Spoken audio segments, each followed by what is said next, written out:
네, 안녕하세요. 경희대학교의 동서의학대학원 임희숙이라고 합니다. 오늘 시니어 이슈학회 2024 시니어 피처 콘서트에 초대해 주셔서 너무 감사드리고 본 행사를 개최하심에 대해서 굉장히 축하를 드립니다.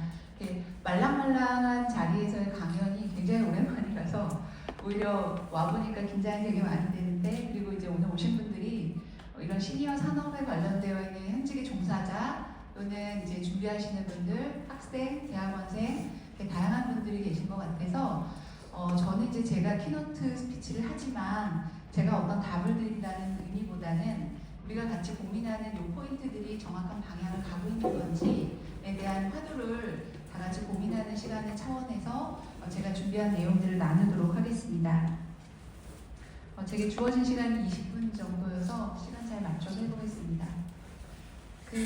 약간 아이스 브레이킹처럼 지금 보시는 화면의 제품들이 혹시 어떤 건지 알고 계시나요? 다 이제 에이징, 시니어와 관련되어 있는 제품들이고 1번과 지금 초록색으로 표시되어 있는 2번은 이제 2025년 CES의 수상 제품입니다. 1번은 의료용 자율형 전동 침대예요. 그러니까 병원에서도 환자를 이송하는, 어르신들을 이송하는 인력이 부족하다 보니까 인력 돌봄에 해당하는 부분들을 해결하기 위해서 이렇게 자율전동 침대, 그리고 저것을 전달했을 때 환자가 잘 도착했고 또 어떤 컨디션으로 어떤 결과가 언제쯤 나올 것이고 뭐 이런 것들에 대한 인폼을 주는 제품이고요. 2번 같은 경우는 편두통이 있는 사람들에게 뇌에다가 이걸 쏴서 죄송해요. 2번 같은 경우는 심전도랑 폐활량을 측정해서 이제 노인의 폐기능, 심폐기능을 계속 모니터링할 수 있는 기계예요. 3번 같은 경우는 편두통이 있는 환자들에게 신경계에 대한 부분들을 좀 신경 자체를 체크업해서 편두통의 원인을 찾아내서 치료할 수 있는 부분을 알려주는 포인트고요. 그리고 4번 같은 경우는 스피를 잘 아시는 것처럼 영어 우리 회사인데 앱 서비스인데 최근에 어떤 형태로 발전을 하고 있냐면 음성인식을 통해서 노인이 갖고 있는 목소리나 음성이 바뀌게 되면 치매 여부에 대한 부분들을 모니터링해서 그것들을 디텍트해주는 방향으로 사회 영역을 확장하고 있는 곳이기도 합니다. 왜냐하면 가장 많은 그 데이터를 갖고 있기도 하니까요. 그리고 이제 5번 같은 경우는 작년에 삼성이 수상받았던 그 비스포크 냉장고인데 이제 하이 버전의 냉장고이기 때문에 냉장고 안에 내가 가지고 있는 남은 식재료로 뭐가 있고 거기서 내가 어떤 음식을 먹으면 되는지 앱으로 연동해서 레시피를 추천해주는 그런 서비스가 되겠고요. 6번 같은 경우는 뭐냐면 보시는 거는 이제 알람처럼 돼 있어서 흔히 약 시간을 맞추는 알람이지만 저 미국에서 개발된 기계가 이제 버전업을 해서 밥을 먹는 시간에 알람을 맞춰주고 밥 시간이 되면 음식의 냄새가 나와서 치매가 있는 사람들이 식욕을 느껴서 밥을 먹을 수 있게끔 해주는 아주 좀 낮은 버전의 디바이스지만 굉장히 좀 창의적인 버전입니다. 그리고 7번 같은 경우는 아시는 것처럼 얼굴과 목소리에 대한 인식 등을 통해서 치매나 인지장애 기능 자체를 모니터링하는 이런 디바이스들입니다. 굉장히 산업이 빠르게 발전되고 있고 다양한 아이디어들이 현장에서 적용되고 있어서 어떻게 보면 시시각각 변하는 이 아이템들을 현존하는 우리들이 따라가기 버거울 정도인데요. 에이징과 관련되어 있는 학습을 하시는 우리 모두가 이런 테크와 에이지텍에 해당하는 여러 가지 제품과 서비스들에 대한 어덕션이라고 해야 되나요? 그런 것들에 대해서는 굉장히 좀 빠르게 움직여져야 된다고 생각을 합니다.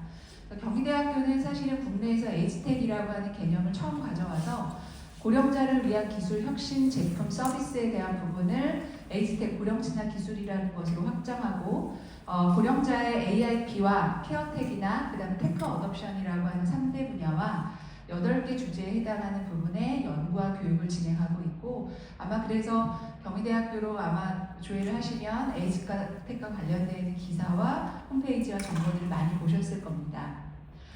저는 보건학으로 공부를 했고 또 기초는 영양, 지금도 이제 영양과 케어 뭐 이런 쪽으로 같이 하고 있다 보니까 실제로 보건헬스케어에서 국정과제에서도 보건헬스케어 쪽에 굉장히 막대한 예산을 앞으로 계속 투자하겠다라고 하는 그런 기조는 가지고 있는데 더 이코노미스트에서 보고서를 리포트를 꾸준하게 내면서 결국에는 사람이 건강하기 위해서 정량적 데이터가 필요한데 그것이 나에 대한 양적 데이터가 결국에 나에 대한 모니터링을 통해서 건강을 개선시켜 줄 수 있는 굉장히 중요한 포인트라고 하고 그것이 계속 누적돼야 된다라고 하는 메시지는 일정하게 계속 내고 있습니다. 그래서 그걸 어떻게 표현하고 있냐면 그 quantified self라고 하는 양적자라고 하는 표현으로 이 헬스케어 부분에서 이 데이터의 축적이라고 하는 거 그리고 요즘에는 이제 초개인화라고 하는 용어를 쓰다 보니까 그런 연구가 굉장히 중요하다고 얘기를 해서 그래서 아시는 것처럼 국가에서도 다양한 의료보건 데이터를 방출을 하고 또 최근에는 이미지 데이터라든가 또는 생체 데이터 같은 것들이 결합되어 있는 모델로 많은 연구들이 적용이 되고 있습니다. 그래서 그런 것들이 이제 AI나 딥러닝과 함께 기존에 갖고 있던 건강정보 말고 이 사람이 가지고 있는 문제점을 새롭게 도출하는 바이오마커가 뭐냐. 그러니까 우리가 피 뽑아서 콜레스테롤이 얼마고 혈당이 얼마냐는 거 넘어서 이 사람 식습관이 이런데 콜레스테롤은 어떻고 정상이고 혈압은 어떤데 비만은 양호하고 이런 다양한 형태의 어떤 모듈 방식으로 이 사람의 맞춤형 마커를 새롭게 개발하는 것들이 굉장히 의료계에서는 중요한 이슈라고 생각을 하고 있습니다. 그리고 아시는 것처럼 우리가 건강을 유지하기 위해서는 의료형에 해당하는 부분뿐만 아니라 비의료, 신체활동이나 운동이나 영양이나 인지나 심리학 같은 영역들의 케어도 굉장히 중요하다고 얘기를 하는데 또 가장 최근에 급부상한 부분들이 이제 정밀의학과 정밀영양이라고 하는 얘기를 들어보셨을 거예요. 그래서 이런 맞춤형 영양이나 의료 시장이 굉장히 크게 성장할 거라고 전망을 하고 있고 보건의료 패러다임 자체도 병원의 치료에서 환자와 예방이라고 하는 포인트로 전환이 되고 있습니다. 그래서 이것이 실제로는 정책이나 일상의 상황으로 보면 아시는 것처럼 코로나 이후에 건기식 시장이 굉장히 커져서 지금 한 6조 원의 시장이라고 보고 있는데요. 그렇게 예방과 큐어보다는 케어의 영역으로 바뀌었고 우리나라에서 조사하고 있는 다양한 생체 데이터를 조사하는 데이터 축적이나 또는 국가 정책의 영양 가이드라인 등등에서도 이미 예전에는 내가 얼마큼 먹어야 건강하겠구나 라는 거에서 지금은 내가 질병을 예방하기 위해서 마지노선으로 먹어야 될 것과 먹지 말아야 되는 것들로 가이드라인이 바뀌고 있는 상황이어서 예방과 치료의 영역에서 훨씬 더 진화하고 있는 과정이고 거기에 맞춰서 헬스케어 부분이 성장하고 있습니다. 이미 이 정밀영양이라고 하는 부분들은 미국 NIH에서는 10년 전부터 꾸준하게 이것에 대한 전략과 목표에 대한 부분들을 강조하고 제시하기도 했었고요. 우리나라에서는 2001년도부터 이런 정밀영양에 대한 정책들을 미국이나 EU나 미국에서 열심히 하고 있기 때문에 우리도 우리나라에 대한 부분도 디지털 헬스케어 기술을 기반으로 정밀영양 서비스에 대한 적용 가능성을 확대하기 위한 다양한 정책과 연구과제들, 시범사업들을 준비해야겠다라고 2001년도에 이제 모색을 하기 시작했습니다. 본격적으로는 이제 작년에 여러 가지 아이템들을 모으기 시작해서 저도 이제 정밀영양 사업의 기획위원으로 참여를 했었는데요. 그 과정에서 영양이라고 하는 게 우리가 단순히 먹거리나 제품이나 이런 식품에 국한하는 것이 아니라 영양 안에서도 여러 가지 생체 데이터, 빅데이터를 공급하는 자원으로 활용이 돼야 된다라고 얘기를 하고 있어서 우리가 알고 있는 정밀영양의 개념이 사람들의 유전자나 환경, 라이프 스타일의 차이를 고려해서 질병 예방과 치료를 맞춤화하는 혁신적인 접근 방법이라면 그것을 영양관리적으로 맞춤화하는 혁신적인 접근 방법을 프리시전 뉴트리션이라고 합니다. 그래서 현재 지금 정밀의학은 또 정밀의료계에서 역할을 하고 있고 정밀영양은 정밀영양협회라고 하는 것이 재작년에 발족이 돼서 여러 가지 전문가들을 모시고 홍보와 정책과 사업들을 진행하고 있습니다. 정밀영양에서 국내에서 하고 있는 두 가지의 아이템들을 보면 크게 두 가지로 구분할 수 있는데요. 진단의 서비스와 제공 서비스로 분류합니다. 사실 진단이라고 하는 것은 의사만이 사용할 수 있는 어떤 전문 영역, 고유 영역이었는데 사실 물리치료, 그 다음에 재활, 영양 이런 부분도 자세히 들여다보면 전문가가 할 수 있는 진단이라고 하는 영역이 분명히 존재를 합니다.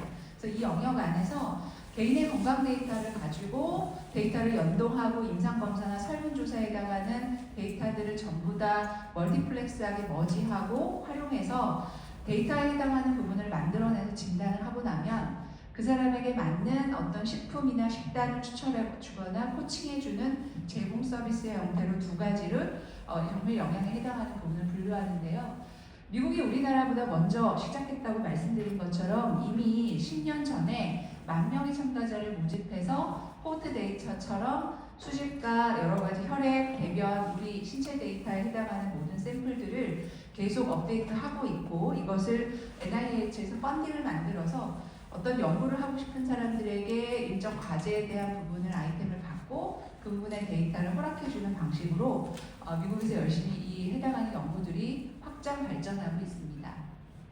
EU 같은 경우에도 EU는 아시는 것처럼 이제 호라이즌에 해당하는 프로그램으로 여러 가지 연구 프로그램이나 이런 연구 사업들을 론칭하기도 하는데요.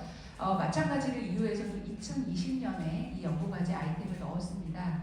그래서 어떤 프로그램이냐면 이제 사회적 과제 안에서 식량 안보나 지속 가능 농업, 해양, 그다음에 바이오 경제 부분에 맞춤 영양이라고 하는 주제를 잘 집어넣으면서 거기에서 큰 빅과제들을 만들기 시작을 했고 물론 전략에 해당하는 부분은 2007년도부터 5년 단위로 꾸준히 이루어졌지만 본격적으로 사업에 대한 부분을 받아서 큰 펀딩을 내기 시작한 것은 2020년부터 본격적으로 이루어졌다고 보시면 됩니다. 그래서 그때부터 진행됐던 다양한 연구들을 좀 보면 예를 들면 청년들이 하고 싶은 연구 중에서 그 바이오마커나 이런 것들을 가지고 새롭게 플랫폼을 만들고 가이드라인을 제시하는 연구도 있었고요. 또 프로테인이라고 하는 굉장히 유명한 연구가 있는데 그것은 신체 활동이나 개인의 매개 변수 등을 통해서 라이프 스타일에 대한 코칭과 여러 가지 센싱을 해주는 연구들이 있고 또 더 취약한 계층이나 또는 우리가 희귀질환에 해당하는 부분들을 치료할 수 있는 맞춤형 건강 식단을 제시하는 것도 이 호라이즌 2020에서 진행을 했었고 그리고 맞춤형 영양 플랫폼을 진행하는 것도 또 진행을 했습니다. 아시는 것처럼 이 호라이즌 2020은 어떤 토픽을 해놓고 정해주는 경우도 있지만 실제로 연구자들이 그 아이템과 유사하게 잘 준비를 해놓으면 굉장히 어떤 정해져 있는 것 외에도 받을 수 있는 기회가 다양하기 때문에 현재 세계적으로 이제 왜냐하면 이제 다 같이 우리가 창업을 하시고 연구를 하는 저희도 마찬가지지만 중요한 연구 사업이나 시범 사업에서 뜻이 맞는 사람들과 모아서 어떤 연구 아이템을 낼 때 굉장히 많은 허들과 고민이 있게 마련이거든요. 근데 그것들을 보다 요즘에는 이제 글로벌한 상황에서 접근할 수 있는 방법들을 계속 찾아내고 고민하시는 분들도 굉장히 훌륭하다고 생각합니다. 물론 이 연구들은 그냥 단일 연구자들의 예를 들어 도메스틱 형태에서 진행된 것은 아니고 적어도 그 연구 아이템을 가지고 국제적인 연구자들이나 또는 기관들이 적으면 5개부터 많으면 18개까지 참여해서 하나의 프로젝트에 같이 참여한 연구들이긴 하겠으나 어쨌든 이러한 부분들이 글로벌하게 굉장히 잘 진행되고 있다는 것을 정보 삼아 알아주시면 좋겠고요. 그러면 우리나라는 어떠냐? 나도 연구를 하고 싶고 나도 데이터를 갖고 싶은데 이제 막 시작하니까 내가 쓸 수 있는 데이터도 없다. 그러면 한국에서 보여주고 있는 생체 의료 데이터, 바이오마커에 해당하는 데이터들은 뭐가 있냐? 우리나라도 굉장히 데이터는 잘 모으고 가지고 있습니다. 아시는 것처럼 오히려 일본은 주민등록이 없기 때문에 국민들이 얼마나 먹고 있는지를 국민 자체에 조사하는 데이터도 축적하기가 어렵지만 우리나라는 여러 가지 방법으로 모든 데이터를 나눠주는 아주 좋은 나라이기 때문에 아시는 것처럼 한국인 유전체 역학조사라고 하는 것들이 2001년도부터 시작해서 2024년까지 한 23만 명에 해당하는 데이터가 모여 있는데 이 데이터는 아시는 것처럼 인체 유래물, 소변이나 DNA를 받을 수 있는 데이터이기 때문에 혹시나 새로운 바이오마커나 진단 디바이스들을 개발하시는 분들은 아마 이 데이터를 활용하시는 것들이 굉장히 도움을 많이 받으실 겁니다. 그리고 보건복지부에서는 현재 국가 바이오 빅데이터 사업을 하고 있는데요. 과기부와 산자부와 질병청 4개 부처가 희귀질환부터 시작을 해서 이것을 이제 만성질환으로 확대하는 데이터 사업, 시범 사업을 진행하고 있습니다. 그래서 현재 자발적 참여를 모집해서 1차 1기에 해당하는 시범 사업을 끝냈고요. 지금 이제 예타를 통과해서 2028년까지 진행을 하는 것으로 알고 있는데 전체 이 다양한 100만 명에 해당하는 데이터를 바이오뱅크로 가지고 있으면서 이 데이터를 통합 데이터로서 연계 통합하는 형태로 공공 데이터와 라이프로그를 확장하는 형태로 빅데이터 구축 사업을 하고 있습니다. 그럼 이건 예를 들어 공단에서 나눠주고 있는 표준 코호트랑 어떻게 다르냐? 사실 표준 코호트라고 하는 건 우리나라에서 국민건강보험으로 건강 연말에 하는 2년에 한 번씩 돌아오는 국민건강 건강 검진을 받을 때 얻어지게 되는 데이터를 가지고 100만 명이라고 하는 코호트를 딱 묶어서 그걸 방출하는 형태이고요. 이것은 특정한 목적을 가지고 바이오 빅데이터 구축 사업이기 때문에 또 공단에서 제공하고 있는 데이터와는 성격이 좀 다르다고 이해를 하시면 됩니다. 그래서 이런 시범 사업이 지금 이제 2028년까지 2단계에 해당하는 버전으로 계획이 되고 있는 상황입니다.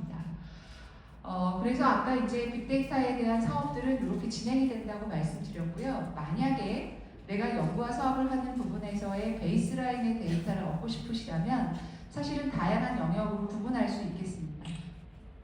생물학적 데이터라고 하면 예를 들어 보건의료연구지원정보센터나 국립보건원 데이터가 있겠고, 일반적으로 의료기관이라든가 장기요양이라든가 검진 코호트나 또는 요양 비용에 해당하는 부분의 데이터를 얻기 위해서는 건강 데이터라고 해서 심평원이나 공단 데이터를 활용하시면 되겠습니다.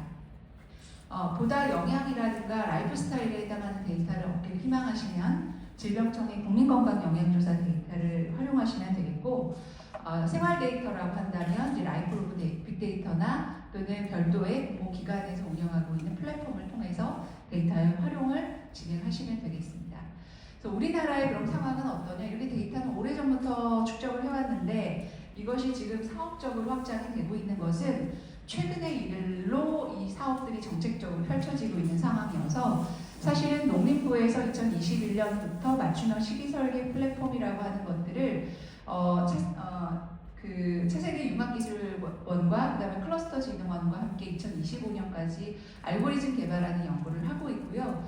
또 시니어와 맞춰서는 이제 케어푸드 쪽으로 고령자의 저작과 연화를 고려해서 맞춤형 플랫폼을 알고리즘을 개발하는 연구는 농림부에서 진행을 하고 있습니다. 그래서 전체 의료와 바이오마커 데이터는 사실은 전체적인 사업이 복지부의 사업으로 관리가 되고 있고, 실제로 이런 식이와 영양에 대한 데이터나 예산에 대한 부분은 농림부에서 가장 많이 돈을 쓰고 있는 상황이라고 아시면 됩니다.